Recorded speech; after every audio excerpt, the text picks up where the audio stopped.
Elle prend le nom d'Alliance des États du Sahel, AES. Réunies dans la capitale malienne, les délégations ministérielles des 3 pays membres, Mali, Burkina et Niger, ont entériné leur projet de défense collective et d'assistance mutuelle.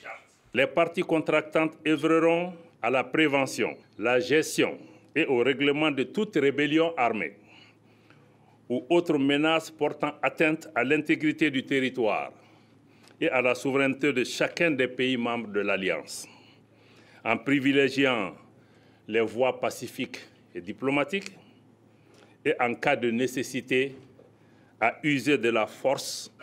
Signé par 3 pays dirigés par des militaires arrivés au pouvoir après des coups d'État, ce pacte de sécurité collective prévoit un secours mutuel en cas d'agression extérieure.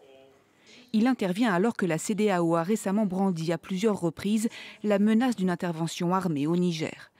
L'organisation réclamant la restauration de l'ordre constitutionnel à Niamey depuis le coup d'État du 26 juillet dernier et la réinstallation du président déchu Mohamed Bazoum. Le Mali et le Burkina voisin, dirigés aussi par des militaires arrivés au pouvoir par des coups d'État en 2020 et 2022, ont toujours affiché leur solidarité envers la junte au pouvoir au Niger. Les généraux de Niamey autorisant le Mali et le Burkina Faso à envoyer leurs troupes sur le territoire nigérien en cas d'intervention.